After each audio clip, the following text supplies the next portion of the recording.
শুভেচ্ছা সবাইকে। একটা ভয়ানক অস্থির সময় যাচ্ছে, বিশেষ করে রাজনীতিতে। আপনারা দেখছেন যে দেশের বিভিন্ন প্রান্তে এই নতুন যে রাজনৈতিক দল, এই জাতীয় নাগরিক পার্টির বিভিন্ন কর্মসূচিকে কেন্দ্র করে তাদের নিজেদের মধ্যে যেমন এক ধরনের অন্তঃকলহ বা সংঘর্ষ চলছে, ঠিক অনুরূপভাবে বিএনপি, জামাত বা অন্যান্য যেসব রাজনৈতিক দল আছে তাদের সঙ্গেও তাদের বিভিন্ন জায়গায় নানান রকম ঝামেলা বেঁধেই চলেছে।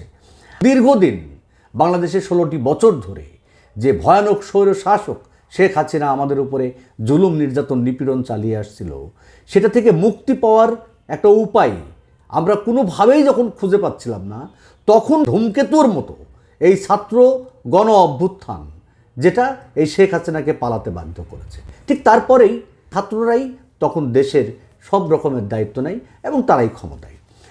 তারা যখন ক্ষমতায় আসলো, তখন সাধারণ মানুষ দীর্ঘদিন যারা নানান রকম নির্যাতন, নিপীড়নের শিকার হয়েছে, এবং রাজনীতিবিদরাও একই সঙ্গে খুন, গুম এবং বিশেষ করে ভোট না দিয়ে ভোটাধিকারকে বস্তায় ভরে এবং শেখ হাসিনা যেভাবে একনায়কতন্ত্র কায়েম করে সাধারণ মানুষের উপরে এক ধরনের ভয়ের সংস্কৃতি বিরাজ করেছিল, ঠিক সেরকম সময় যখন পরিবর্তনটি হলো, তখন সবাই মিলে এই তরুণ প্রজন্ম ছাত্রদেরকে সমর্থন দিল।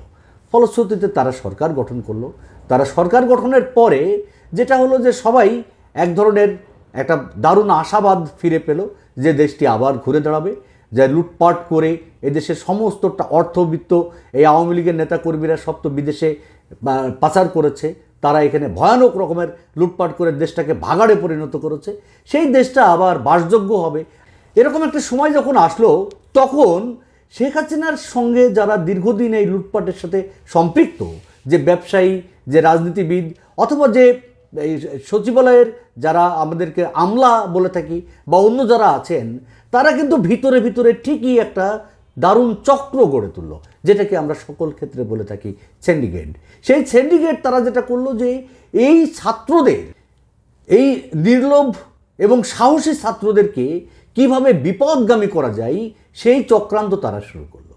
এবং যার ফলশ্রুতিতে যেটা দেখা গেল যে সাধারণ পরিবার থেকে উঠে আসা এসব সাধারণ জীবনযাপন করতে অভ্যস্ত ছাত্রদেরকে এই চক্র নানান রকম কাজের প্রলোভন দিয়ে অথবা তারা সেসব কাজ উদ্ধার করে নিয়ে তাদেরকে মোটা অঙ্কের টাকা বিনিয়োগ করা শুরু করলো। যখন বৈষম্য বিরোধী ছাত্র আন্দোলনের নেতৃত্ব দিয়েছে এই তরুণ প্রজন্ম, তাদের তখনকার জীবনযাপন এবং এখনকার যে জীবনযাপন, এটা অনেক পার্থক্য। তাদের চলাফেরা, তাদের চাল চলনে এবং অনেক কিছুতেই তারা দেখা গেল যে তারা এখন সম্ভ্রান্ত, তারা এখন টাকা পয়সার মালিক, এটা বোঝাই যায়। এমনকি আপনারা দেখুন যে সার্জিস গত 2 দিন আগে পঞ্চগড়ে এক বিশাল মহড়া দিয়েছে, সে তার রাজনৈতিক প্রচারণার জন্য। এখন প্রশ্ন হচ্ছে যে এই যে মহড়াগুলো, আবার একই সঙ্গে দেখুন যে হোটেল কন্টিনেন্টালে এই জাতীয় নাগরিক পার্টির ইফতার মাহফিল হয়েছে, সেখানে দেশের শীর্ষস্থানীয় এই আমলা, বড় বড় কর্মকর্তা, ব্যবসায়ী, তাদের সম্মানে তারা ইফতার মাহফিল করেছে। সেখানে প্রায় 1.5 কোটির উপরে টাকা খরচ করে তারা সেই ইফতার মাহফিল সম্পন্ন করেছে। অথচ তারা যাদের রক্তের উপর ভর করে, তাদের জীবনের উপরে ভর করে সেই জুলাই বিপ্লবের শহীদদের, তাদের পরিবারের জন্য এবং সেই জুলাই বিপ্লবে আহত তাদের জন্য ইফতার করেছে সোহরাওয়ার্দী উদ্যানে। খুব সাদামাটা একটা আয়োজন। এখন যেটা হচ্ছে যে এই সব প্রভাব কিন্তু দ্রুত গতিতে মানুষের উপরে প্রবাহিত হচ্ছে।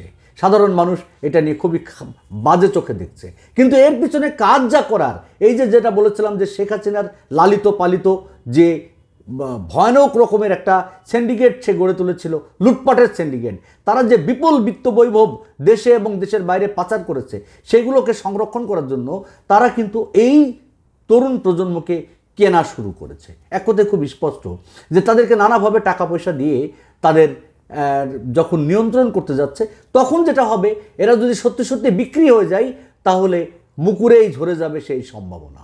ইতিমধ্যেই যেসব আচরণ এবং যেসব লক্ষণ আমরা দেখছি, সেখানে খুব স্পষ্ট যে এই তরুণ প্রজন্ম তারা আবার এই সিন্ডিকেটের কাছে কোনো না কোনোভাবে ধরাশায়ী হয়ে গেছে, যার ফলে যে লক্ষ্য নিয়ে তারা সামনের দিকে এগোচ্ছিল সেটা আর সম্ভব হচ্ছে না।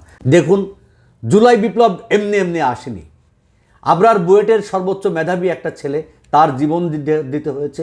এদেশের হাজার হাজার রাজনৈতিক নেতাকর্মীকে গুম হতে হয়েছে, খুন হতে হয়েছে, দিনের পর দিন এদেশের লাখ লাখ নেতাকর্মী, রাজনৈতিক নেতাকর্মীদেরকে নির্মমভাবে নির্যাতনের মুখোমুখি হতে হয়েছে। সব ক্ষোভ এক জায়গায় জমা হয়ে পুঞ্জীভূত হয়েছে সাধারণ মানুষের মধ্যে, যার ফলেই না 5ই আগস্ট সবাই রাস্তায় নেমেছে, যার ফলে শেখ হাসিনা পালাতে বাধ্য হয়েছে। এই অর্জন কারোর একক না।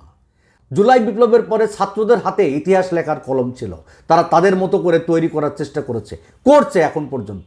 কিন্তু সেটা যদি এই ইতিহাসের মধ্যে যদি বেচা বিক্রি হয়ে যায়, তাহলে তা কোনো অবস্থাতেই সঠিক পথে এগোবে না। এটার যে ফলাফল, যে বাস্তব, সেটা আমরা যেভাবে চাচ্ছি সেভাবে হবে না। এখনও সময় আছে। যে সাহস এবং যে উদ্যম নিয়ে, যে সততা নিয়ে জুলাই বিপ্লবের নেতারা শেখ হাসিনাকে প্রতিহত করেছিল, একটা ভয়ানক দানবকে তারা এদেশ থেকে পালাতে বাধ্য করেছিল, এখনও এদেশে যারা আছে তাদের বিরুদ্ধে যদি তারা চোখ কান খোলা রেখে তারা যদি লড়ে যায়, তাহলে এদেশের মানুষ তাদের সঙ্গে থাকবে, এদেশটা একদিন ঘুরে দাঁড়াবে। সবাইকে ধন্যবাদ, ভালো থাকবেন।